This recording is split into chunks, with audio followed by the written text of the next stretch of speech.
Ito na yung pinaka-exciting part mga madam.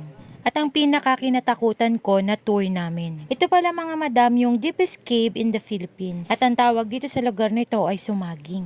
Dito ko rin na-discover mga madam na may takot pala ako sa ganitong adventure. Let me explain mga madam. Ang lakas-lakas pa ng loob ko na pumasok dyan kasi kaya ko. Kunyari pala kaya ng utak ko at ng katawan ko. Well, nagkakamali pala yung sarili ko mga madam. Nung makita ko yung pagkalalim-lalim na bababaan namin at napakadulas. Nakita nyo yan mga madam, ang dilim tapos banda baba niyan sobrang lalim. At ngayon, napatanong na naman ako mga madam, tama ba yung mga desisyon ko sa buhay? Na imbis sana na nasa bahay ako, nakahiga nanonood ng Netflix o ng K-drama. Nandito ako parang buwis buhay ang mangyayari pa yata sa akin. Sa iba talaga mga madam yung ganitong adventure nakaka-enjoy.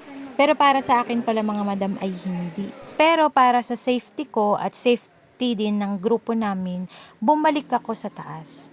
But at least I tried. Di nga lang talaga kinaya. Pero mag-i-insert ako ng mga video at pictures dito. Para magka-idea kayo kung ano ba yung nasa loob ng cave na yon.